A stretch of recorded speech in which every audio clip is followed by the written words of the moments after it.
I wanted to talk about was what I call the five surefire things that you need to know before getting ready for a date. All right, so yes, part of it is certainly about clothing, but not everything. So we're going to launch in here. And I think most of us would admit that, yeah, we'd really like to be able to say this when meeting our date for the very first time. You know, wow, attractive. I like what I see. I want to get to know you better. And of course, it's what we want our date to be able to say about us when meeting us, I think. So sometimes I have found that the process of getting ready for a date and the first meeting, let's call it that, sometimes makes people very nervous and they kind of want to run in the opposite direction. They feel a little insecure about it. And I can assure you that you really don't have to. You really can feel confident and calm and ready to enjoy the company of that individual and have them enjoy you too. But it's important, of course, to know who you are. You know, are you still that youthful spirit looking for adventure and fun? And so your date is going to, revolve around things that are active and fun and adventuresome. Maybe it's going to be, that you're that person that's still looking for growth and connection. But on the outside, let me move these just to make sure you can see. Oh, there we go. Yeah. Is that better? Yes. Okay. Sometimes I'm not sure what you can see and what you can't see. So, all right. So, maybe it's going to be something as having a quiet visit, sitting on a beach somewhere. But the thing is that you want to make sure that the outside is really matching the inside of who you are and you're expressing those values to those that you want to meet because you want to be authentic. You want to attract people that enjoy the same kinds of things and are wanting to do the same kinds of things that you do. I don't think any of us wants to be 20 again. I know I certainly don't, but I also don't want to feel old. I don't want to feel like, I'm stuck on the sidelines or that I'm letting life pass me by. I want all of my clients to be ready to enjoy dating and to find the mate of their dreams. And I'm going to guess that all of you are kind of thinking maybe that would be a fun thing to do as well. So let's move here.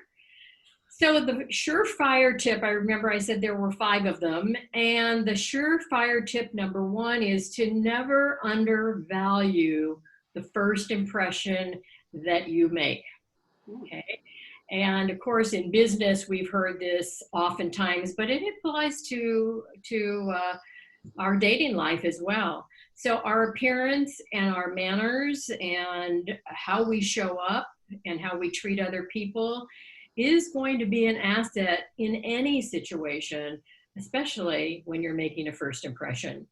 And so the coexistence of first impressions and image when having that first meeting or that first date or that first interaction is going to be critical to the next step. And it's important. Why? Because it only takes 7 seconds to make the impression. We're a very visual society. We make decisions very quickly. And if we can't relate, then we have a tendency to move on rather than really dig a little deeper and get to know the person better. So that's why a first impression is important, because it happens so quickly.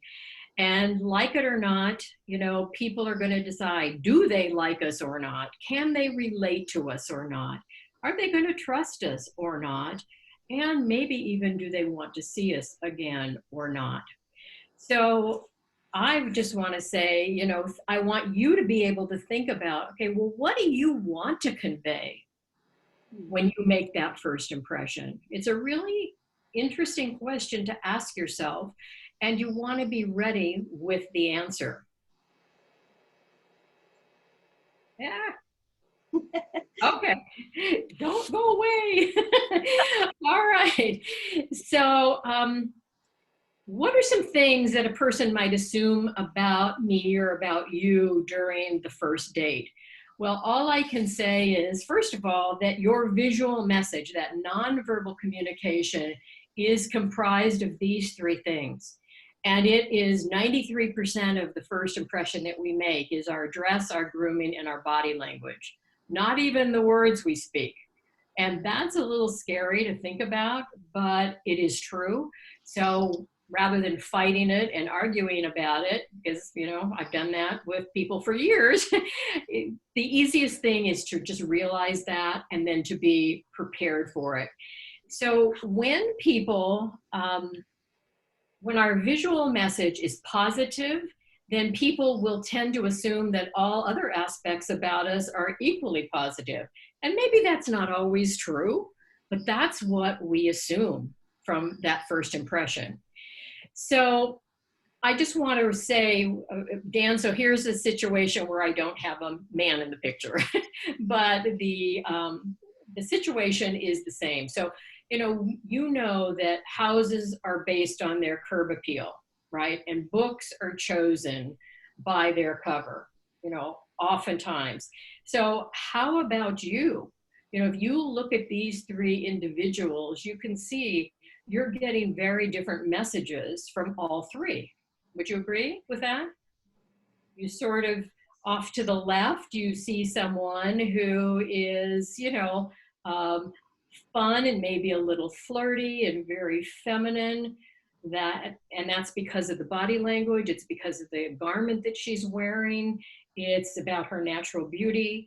The one in the middle, looks, body language isn't quite so positive, not quite so engaging, not quite so inviting.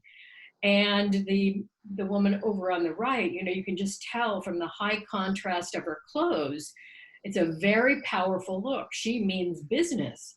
So we react to these kinds of things based on what we like and what we want to attract and who we could see ourselves with in the future. So I think a really important question, and it's a powerful one, is to ask yourself, what memory do I want to leave behind when I walk out the door at the end of that first meeting? What's your answer? What's my answer? And my answer may be different than your answers. So I'm not going to say what the answer should be because I don't know. I can't speak for you. But I want people to, when they meet me for the very first time, I really want them to understand that, I have high values from a family perspective. My family comes before anything else. I want them to understand that I like to have fun and that I like to be joyful and that I love to laugh and I love to interact with other people. So that's the memory, that I'm warm, I'm friendly, I'm caring. That's the memory that I want to leave behind when I walk out the door at the end of an evening. So what is your answer? And then you begin to create a vision around that question or around the answer that you've come up with. It's a very powerful thing to do. And by how you show up in terms of your clothing, your colors, your body language, and I'm going to talk about that here in a moment, you can make some adjustments there very nicely. So I recommend that you take time to really thoughtfully cultivate your image to reflect the person that you are and the life that you envision for yourself and the kind of person that you want to attract into your life that has the same values and hobbies and, those kinds of things. So what I want to say is it's not big stuff. It's the little things. I like to call them the little 0.5%. And the little 0.5% add up to be some big numbers that really can sway the kind of connection that you make. So it's worth giving some time and some thought and some energy around this whole topic. You can see here that, again, 3 individuals who definitely give off very different vibes. What? The facial expression, the body language, the clothing, even the colors. So you can see the one on the left, she looks like she's a lot of fun. She looks like she's a hoot. She looks like she's really, going to be fun to be around. And the woman on the far right, she looks pretty darn serious. She looks like she's a no nonsense, maybe a businesswoman who wants to get the job done. I don't know. But again, I'm making a first impression. I'm reading things. You're probably reading things too, and you may be getting a different vibe from these pictures. But do you see the point? None of them had to speak to us verbally. They definitely are speaking to us non-verbally. So personality of clothing and the colors that you wear, your grooming, your body language, all sends that message that I'm talking about. So the surefire tip number 2 is to, I think, preparation and research is always important. Preparing and researching, especially if it's a first date or you've met online or you've met an event and you're going to go on a first date, really understanding the person or trying to get a little bit more information about the person. Prepare and research. If you're going to go on a date, where are you going? Or if you are the person who is doing the asking and you're creating the date, what does that look like for you? And is that going to be a good match for the person that you've invited? And vice versa, if you're the one that has been asked, then you want to know, well, what is that locale like? What is the event going to be? What is the situation going to be? And then what are the types of people that you're going to be with? Are they business colleagues of this person that's asked you to go out on a date? Are they friends? Are they family? Are there no other people involved and it's just the locale? And if it is the locale, what kind of a vibe does it have? So, everything is going to be based on your preparation and your research.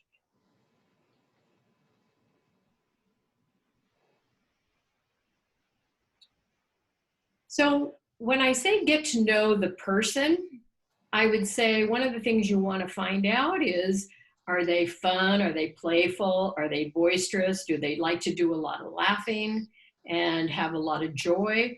Or are they more quiet and intellectual or serious? And how do you know these things? You know these things by asking questions and then listening to the answers, really paying attention. I find sometimes that people get into the mode of trying to do too much talking rather than listening. And I know my mother always used to say to me, Marion, God gave you 2 ears to listen and only 1 mouth to talk. So you need to do more listening than you do talking. And it's one of the things in our society that's difficult. Most of us aren't really great listeners. Listening is quite a skill. You also want to know about the hobbies. Do they like to do active things or they like to do more passive things? Are they going to be somebody that wants to be outdoors and hiking? Do they want to play golf? Are they going to like to, sit at the beach? Or are they going to want to go to a wine bar or to a wine tasting? What kinds of hobbies really interest that individual? And then what are their values? Is adventure important to them? Is family important to them? Personal growth or having fun or, professional or personal development? What are the things that are really important? And you find all these things out by doing that research and doing that preparation. And then, of course, you always want to be clear about the plans. So if you are inviting, you want to be clear about what you have planned so the other person isn't taken by surprise. And if you are the one being invited and the person hasn't made it clear to you what the plans are, then don't hesitate to really ask that. Are you going to go on a coffee date? A coffee date can look very different two couples having coffee, but one very casual and very relaxed, the other, looks much more formal in terms of the way they're dressed and maybe the restaurant they're in or the place where they are. So, knowing that kind of thing, I think is important because you want to be prepared and you want to be dressed appropriately. You don't want to find out that, you're being taken to a very high-end coffee, bar in a beautiful hotel and be dressed like you are going to, coffee at the beach. So very, very different. So, having that information, that preparation, that research, I think is very important. Okay, so surefire tip number 3 is for you to realize that the details say a lot. Here's more nonverbal communication. So we talked a little while ago about how you're dressed and what that communication looks like, but also the details of other things I think are very important.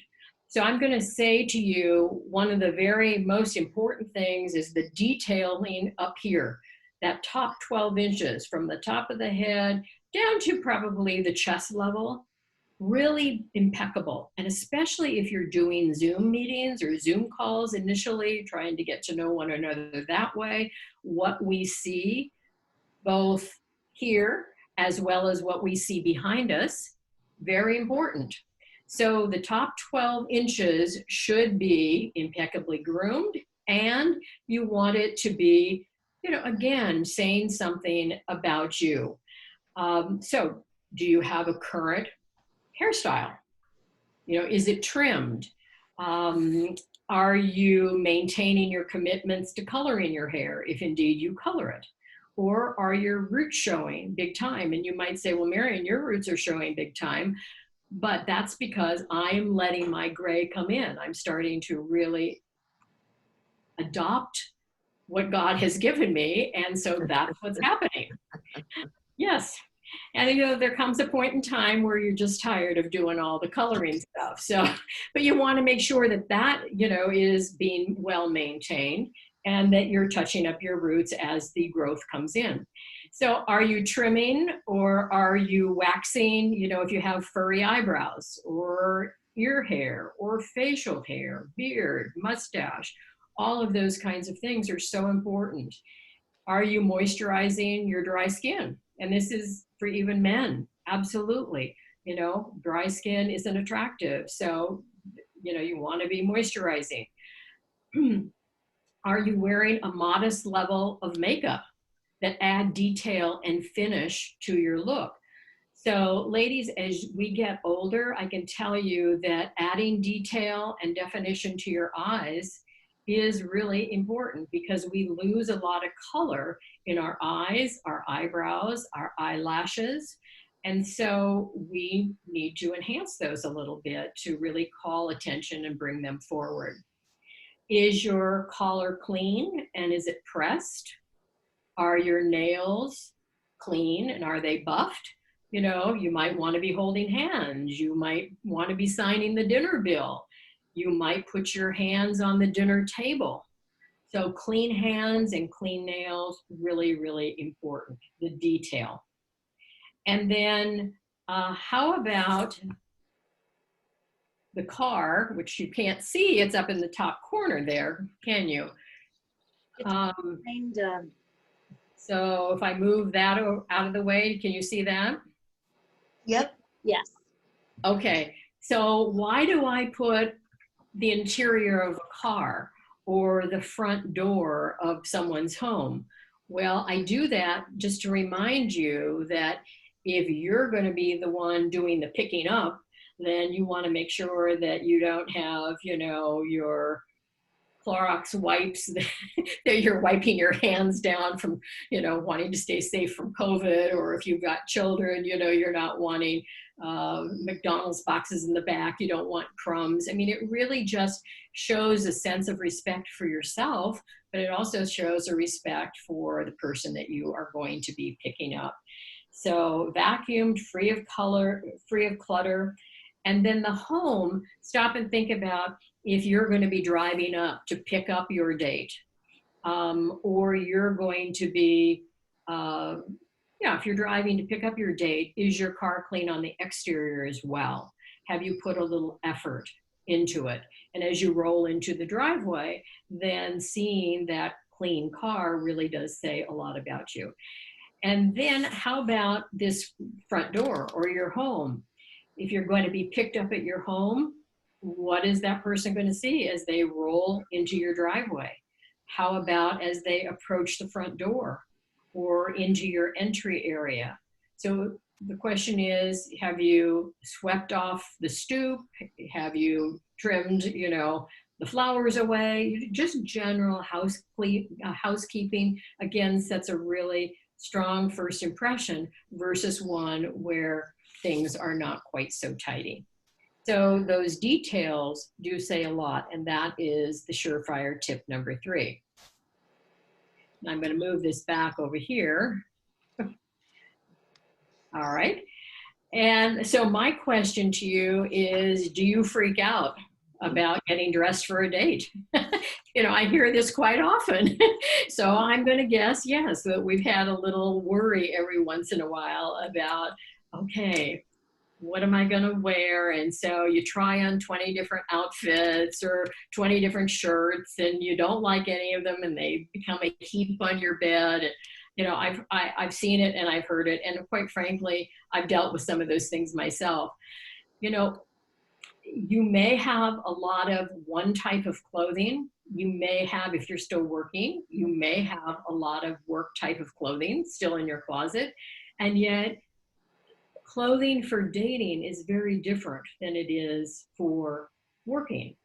Or maybe you're retired and you're a Grammy or a grandpa, and you take care of the grandkids all day. And so you got lots of jeans and t-shirts, but maybe you don't have the things to take it to that next level. So dress can definitely demonstrate respect. Demonstrate respect for your date, for yourself, and for the event at hand. So let me just throw this up here and say, you know, what clothes should you have in your closet for dating? They are a category of their own. They do need special attention. And I think it all revolves around, you know, what you want to do, what you love to do. So just remember, work clothes are for work, workout clothes are for the gym, and running errand clothes are for running errands. And you definitely wouldn't show up for a job interview that you really wanted in running errands kind of clothes. So you don't want to show up for dating in clothes that belong at the gym, let's say. So getting that segment of your wardrobe ready beforehand, not after you get the date, I think is really important.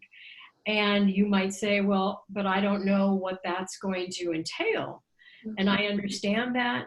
But again, remember, we're trying to attract people, or we want to date people that have similar values and enjoy doing the same kinds of things. So what are those things that you enjoy doing? Because those are the people we hope that you're going to be attracting. So are they going to be, are you somebody that likes to hang out at the ocean?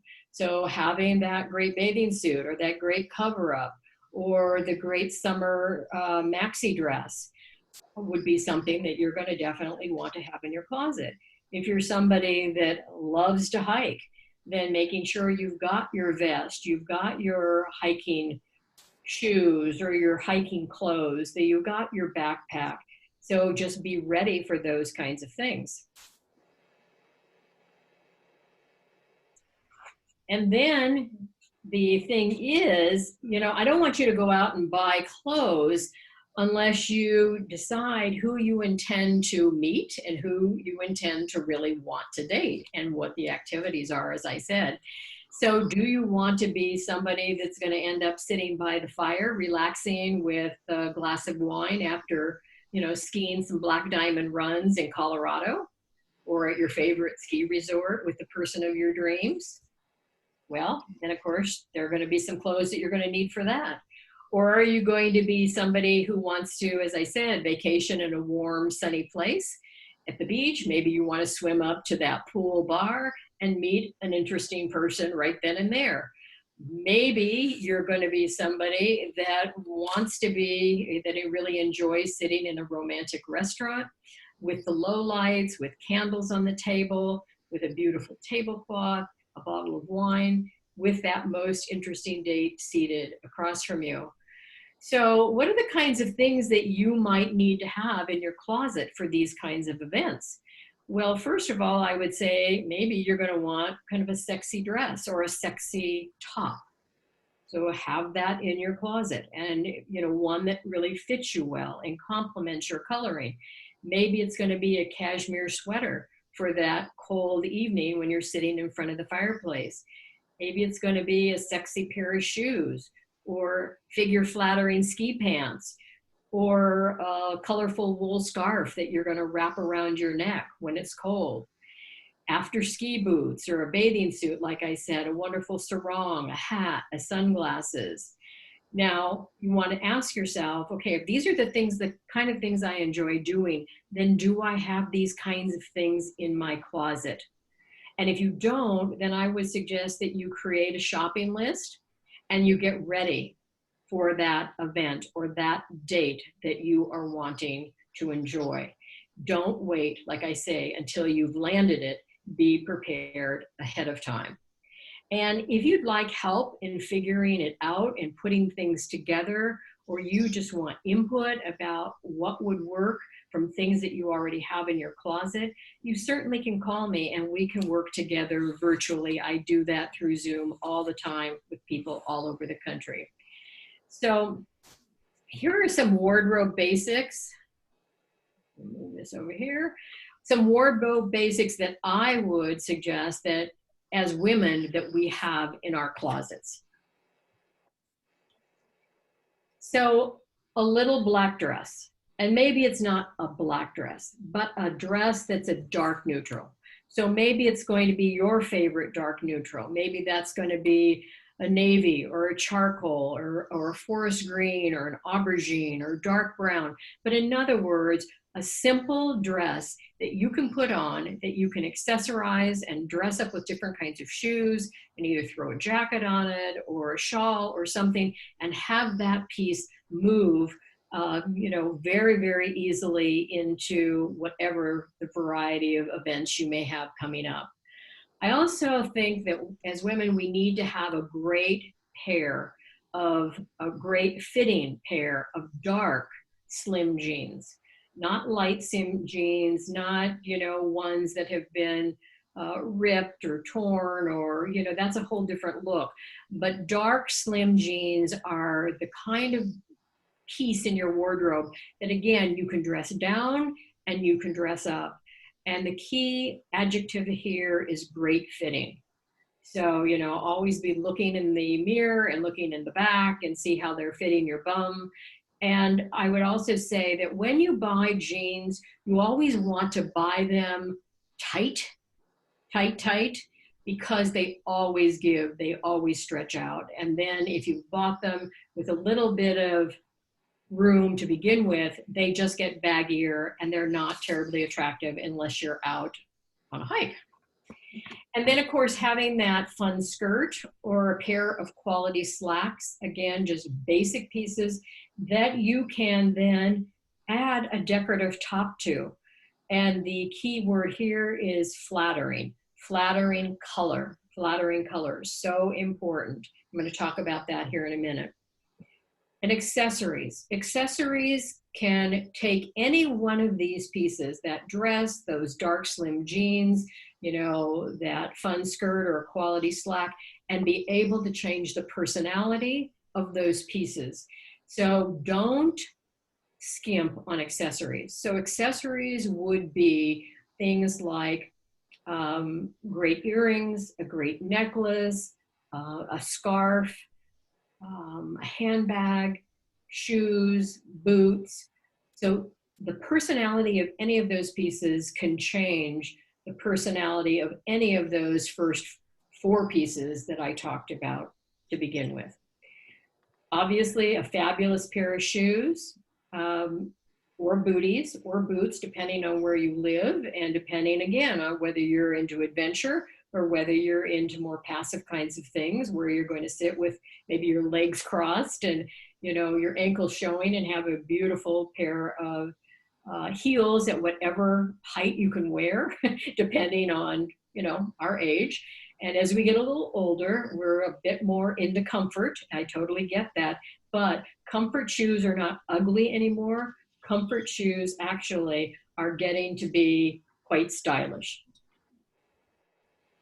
And then having one jacket, again, key here is well fitting, a jacket or a blazer that you can slip over the black dress, that you can put over your dark jeans, that you can put over one of those decorative tops.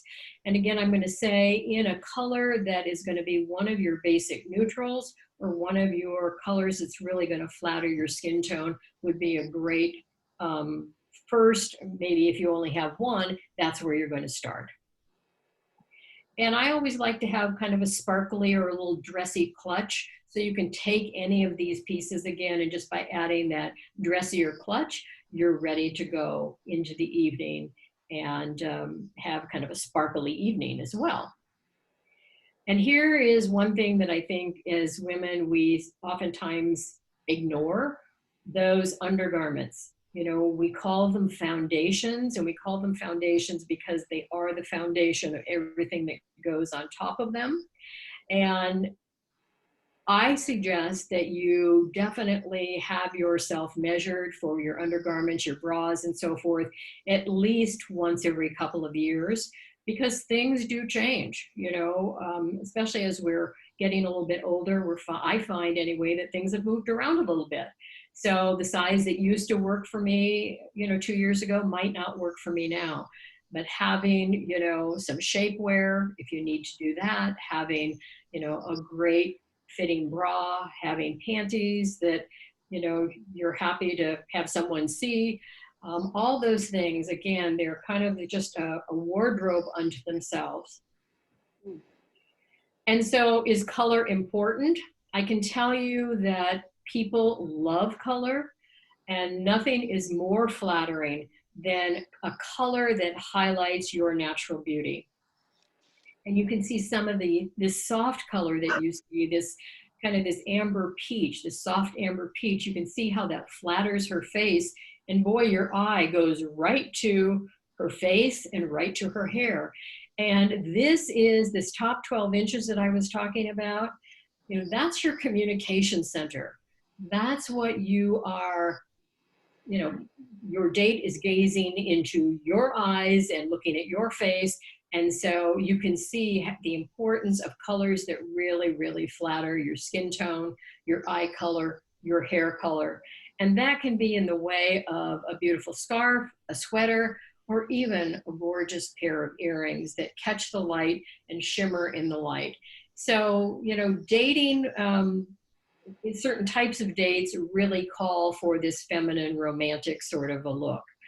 I would also say that color encourages conversation and openness, and colors that are softer, definitely men seem to respond to quite well. And of course, the connection to the face is key. Here's another example. If you happen to have colored eyes, if you've got blue eyes or blue-green eyes, then I should be able to come into your closet and find a lot of things in your closet, whether it's a blouse or a sweater or it's earrings, that really complement or enhance, that really draw out the eye color. Now, for somebody like me who has brown eyes, it's like, oh, well, I have brown hair, I've got brown eyes. So what might I do to, again, bring attention? Well, one of the things would be to wear my red, kind of the red that flushes up on my cheeks here. Or I could go ahead and pull out the gold or the green if you have green in your eyes, something that you can pull out from the brown, and it's there. There are other colors there, not just brown, and bring that out and put it on, and it will automatically reflect the color that we see in the eye.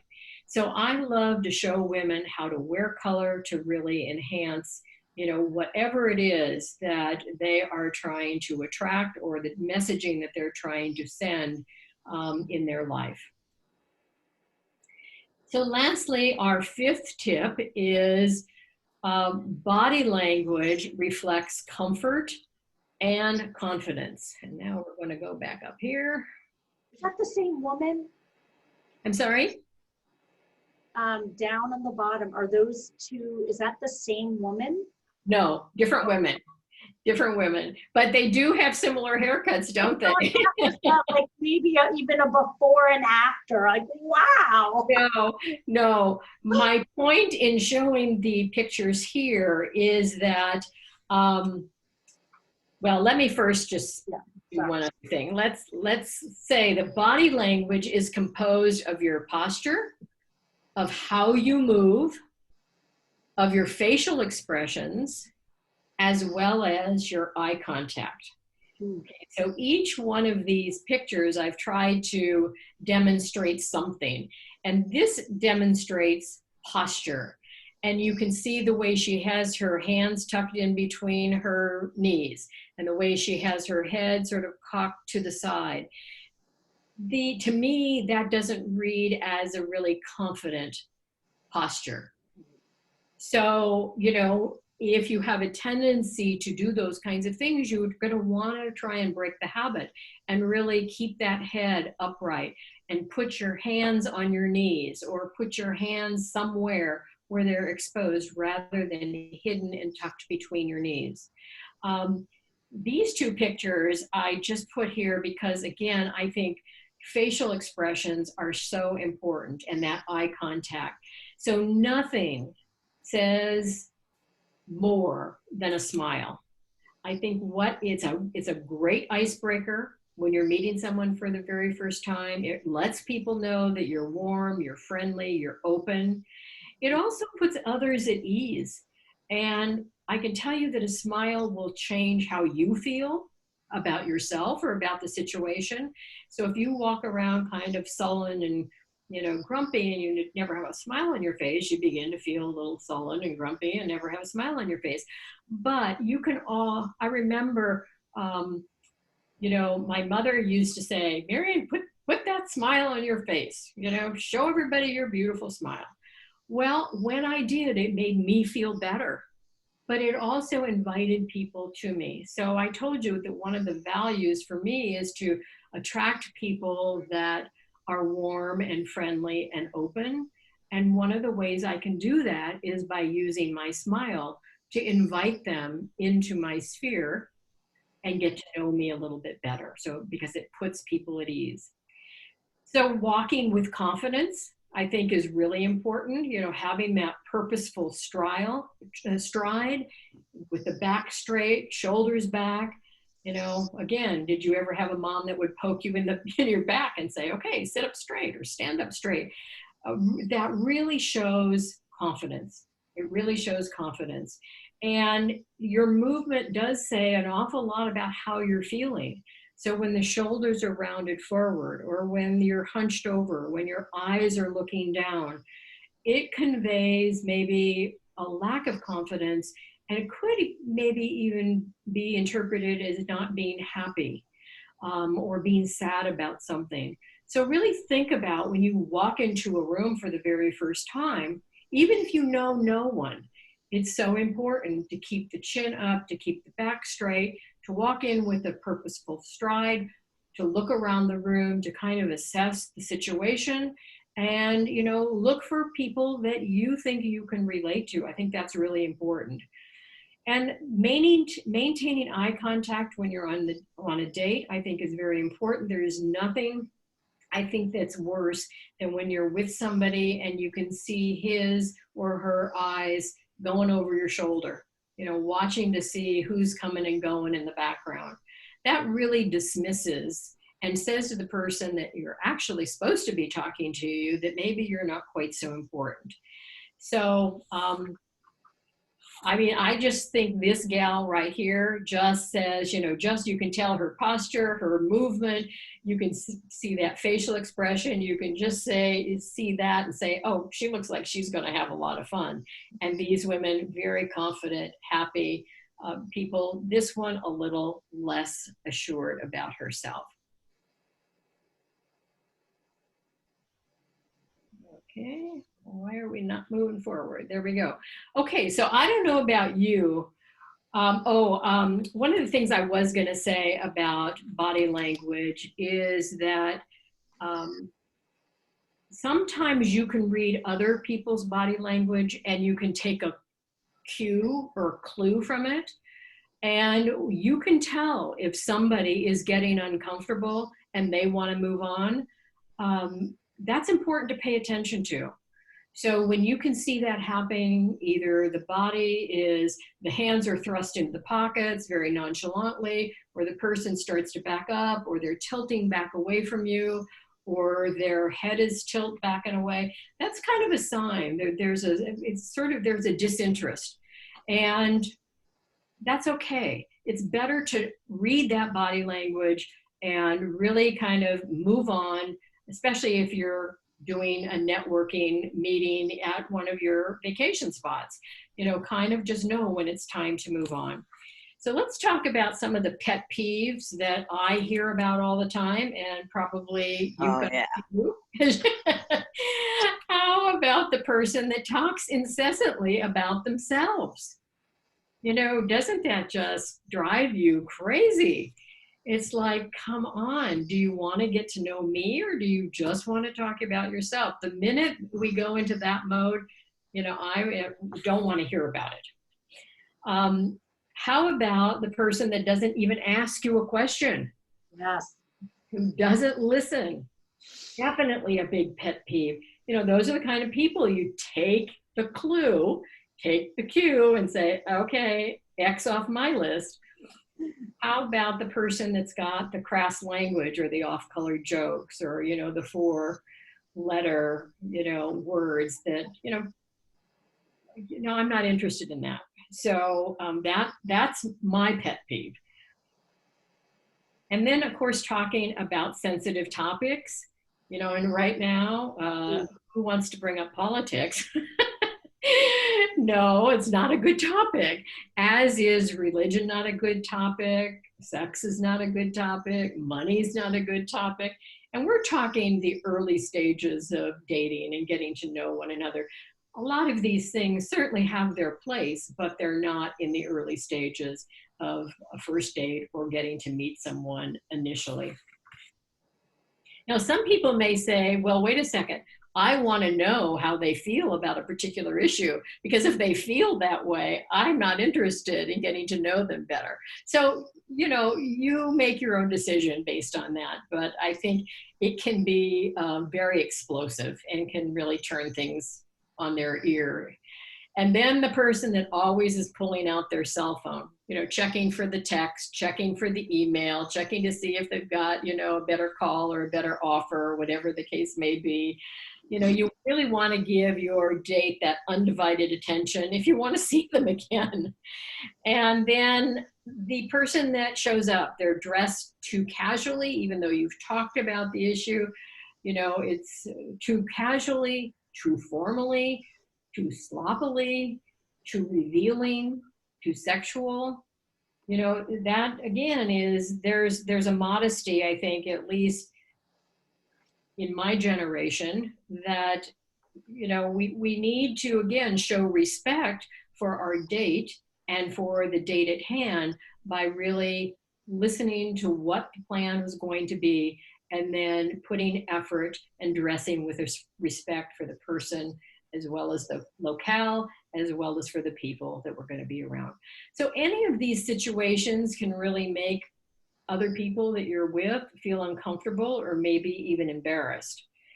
So I just want to ask you a few questions, and that is, do you think that your personal image really authentically represents you, both in person and on Zoom? Have you asked yourself the questions, what impression do I want to leave when I walk outside its door?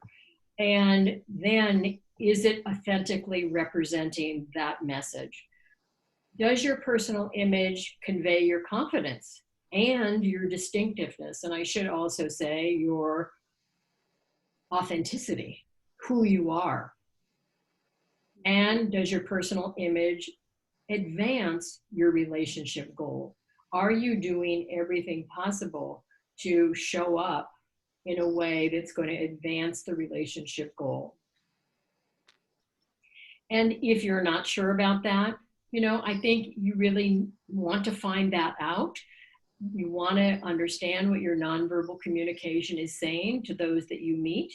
And you want to really have a good understanding of how you can shift it, how you can shift that look to meet your goals. And so this is a client, Barbara, when I first met her. And this is how we ended up shifting her look for where she wanted to go for her dating life. So I call it a style shift. I just want you to know that, again, that's something that you can either contact me. My contact information is right here on the screen. You can call or text me. You can email me. You can go to my website and see what I have to say. And there are some blog posts there. There are some services there that I offer. But most importantly, there's a complimentary 30-minute consultation that you can take advantage of that's right on the home page. If you scroll all the way down to the bottom of the home page, you can sign up. It will connect you with my calendar, and you can just get put right onto my calendar for that 30-minute. You can ask me any questions that you may have, and I might, I'm going to want to understand, again, where you feel like you're struggling and how I might be able to help you from a distance, whether it's your style, whether it's your first impression, whether it's the colors that you're using or not using. Those are all the kinds of things that we can cover. And body language is a part of that as well. And the way I work is I work with photographs and I work with Zoom. So either or. So technology has just been so wonderful in terms of what we can do today to work with one another all over the country. So the 5 surefire tips, or 5 things that you need to know before getting ready for a date. Let's just review them again. Number 1, don't undervalue your first impression and say, oh, poo-poo, that's not important. It is, it's really important. You want to prepare and you want to do your research ahead of time. It's so key to success. Your personal grooming and your surroundings, as well as your clothing, say a lot. So have you really fine-tuned that and got that under control? Here I say, your dress is a strong visual communicator and can demonstrate a lot of things, but certainly respect and appropriateness for whatever you've got going on. And then your body language tells others how comfortable and confident you are. So that is it in a nutshell. And Deborah and Vicki, if you've got any questions for me, what I can do is take this off and stop sharing. Okay. All right. So any questions for me about what I've communicated with, or a specific question that you want to ask about yourself or for yourself? Do you, Deb? I took very good notes, and I found it incredibly validating. Thank you very much. Very welcome. I'm feeling better physically. I'm more myself, and so I'm pretty excited.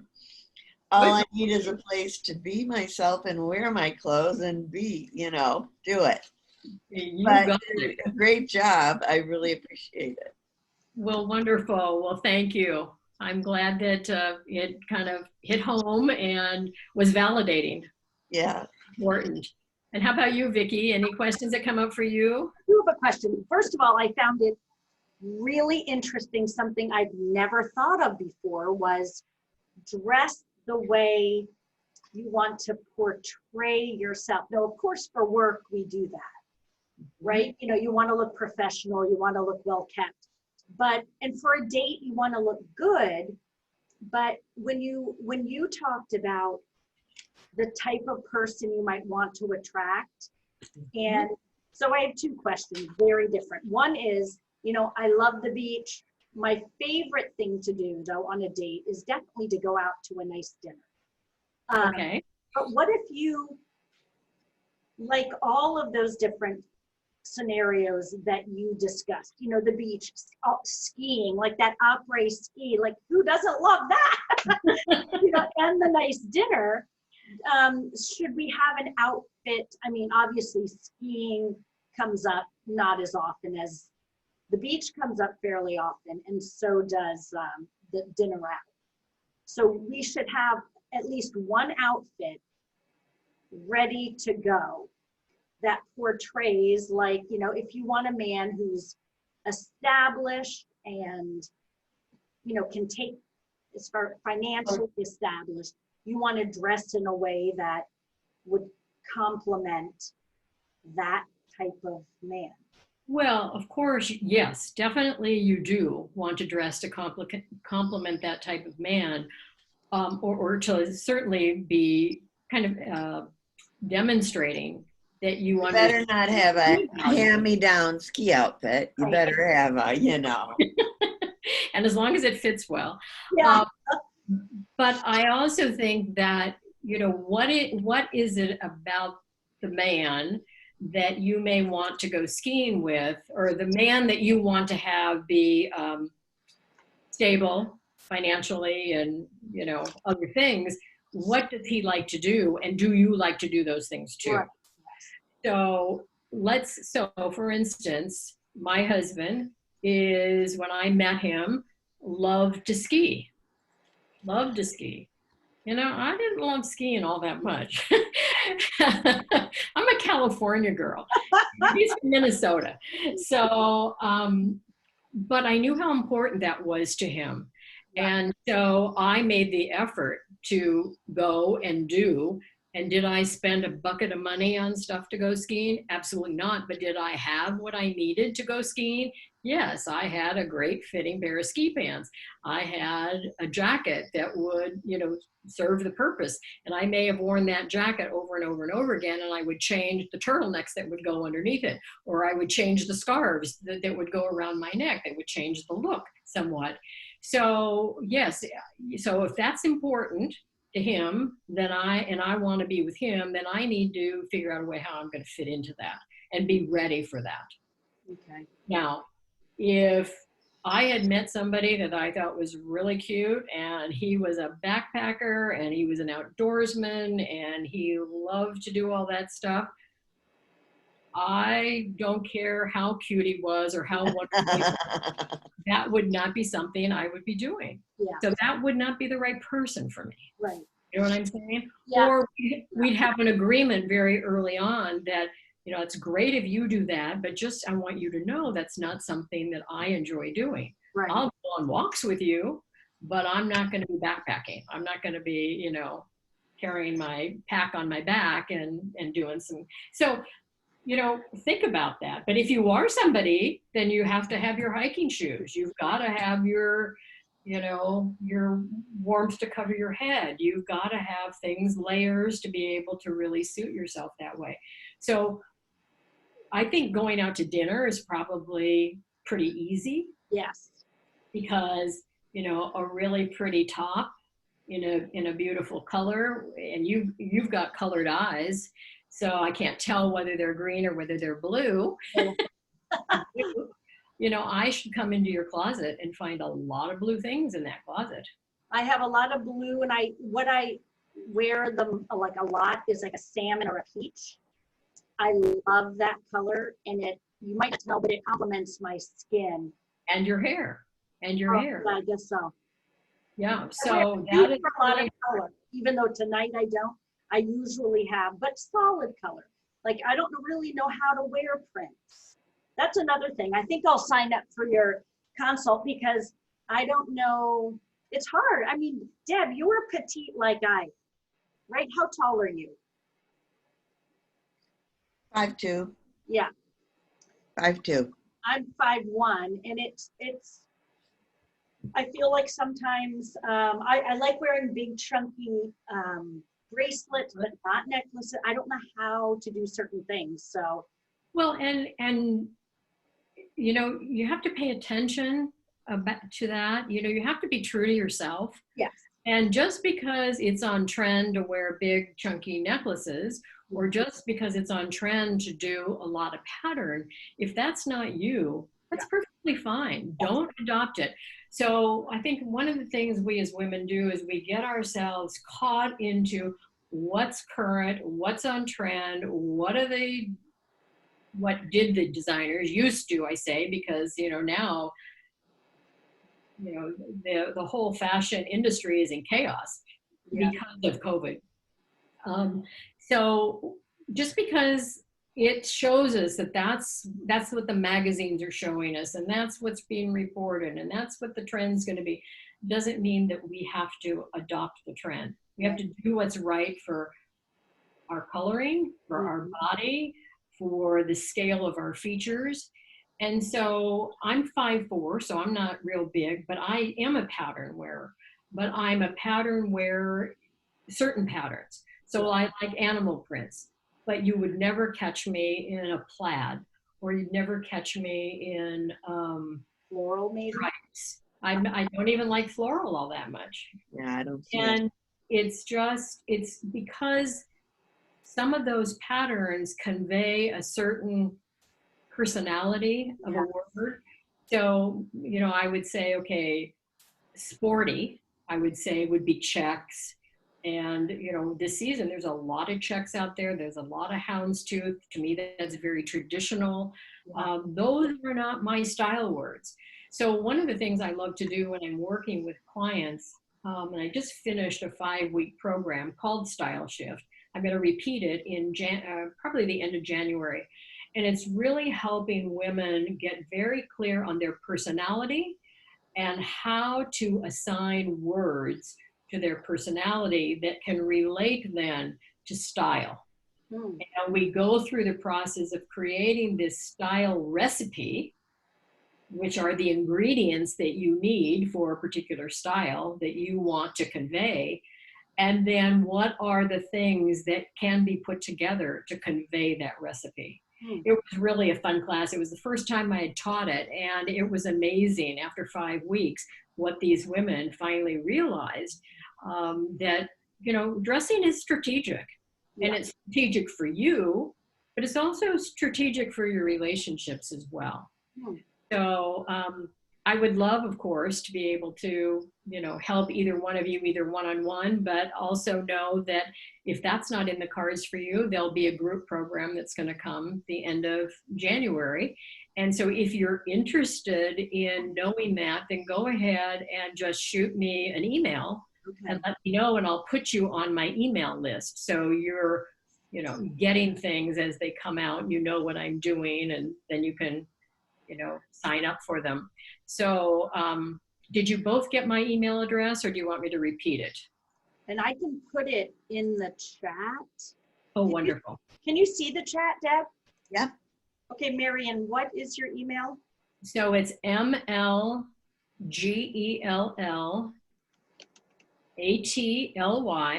So ML Gellatly at powerful presence.com. ML Gellatly at powerful-presence.com. Right.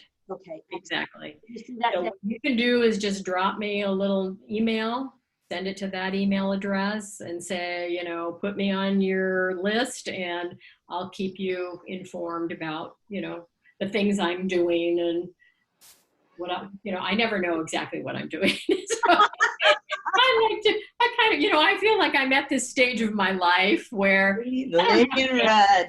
boss, I can just kind of do it when it feels right, and when I feel people need certain things, and I create programs based on, you know, what I hear people say that they would like more information about. So I think it's so helpful because I mean, I know where I live, it is very casual and, you know, it's casual. But I like, because I work at home, when I go out, I like to at least, like, I always have my lipstick on. I like to wear, you know, even if it's just like you said, a nice pair of dark jeans in the winter, some high-heeled boots, something. And That's sometimes why A turtleneck, you know, a pretty turtleneck in your blue for your eye color, or, or a blouse with a, you know, a wrap around your neck. I mean, yeah, we can dress very simply, and probably you both have things in your closet that you could definitely put together in a new creative way. I really like to encourage my clients to get in their closets and play a little bit. yeah, You know, to look at it as playtime. Put it on your calendar, you know, on Saturday, and say, okay, I'm going to spend 60 minutes in my closet. I'm just going to try and put some new outfits together and see what happens. yeah. And then when you like something, take a picture of it so you can remember what you did and what you liked and what felt good. Because I find that, myself included, as women, as older women, we like to be comfortable. Yeah. So, you know, we want to be pretty, but at the same time, it's got to be comfortable. Yeah. Thank God for stretchy pants. Let it go. Bye. Thank you. Oh, bye, Debs. So nice to meet you. Nice to meet you. Well, nice to see you. Oh, gosh, Marion, this is so, to me, it's so interesting. I love it. I love it. I love it. Well, good, good. I'm glad now, you know, what you'll be able to do maybe before we decide what the next one's going to be is, you know, talk a little bit about it and encourage people, you know, to come. I know. And we've, you know, this is the hardest part for me is, you know, you have the people, like I said, I think there were 5 people signed up. And then, you know, and they get the reminders, they get the day before, they get an hour before. I even sent emails to everyone, and you just never know, like sometimes in the evening. Yeah. And you always have to have a much bigger audience. I mean, I had quite a few people that signed up for my style shift class and paid for it because it was a paid thing. Right. 2 people never showed up the entire time. Now, we emailed back and forth, and they told me that they were watching the recordings, but you got certainly a lot more out of it, and you got specific coaching. Yes. You showed up for the call. Definitely. And so they were kind of sitting back in the wings, and both of them were very busy. And so I just told them, I said, well, next time when I do it again, you know, come back and you can do it for, you know, a reduced fee. I wasn't going to let them come for nothing. Oh, no. I think that trains them then not to show up. Right. But, yeah, some people just, life is busy and things happen, life happens, and who knows? So what I guess we've proved is that what Vicki proved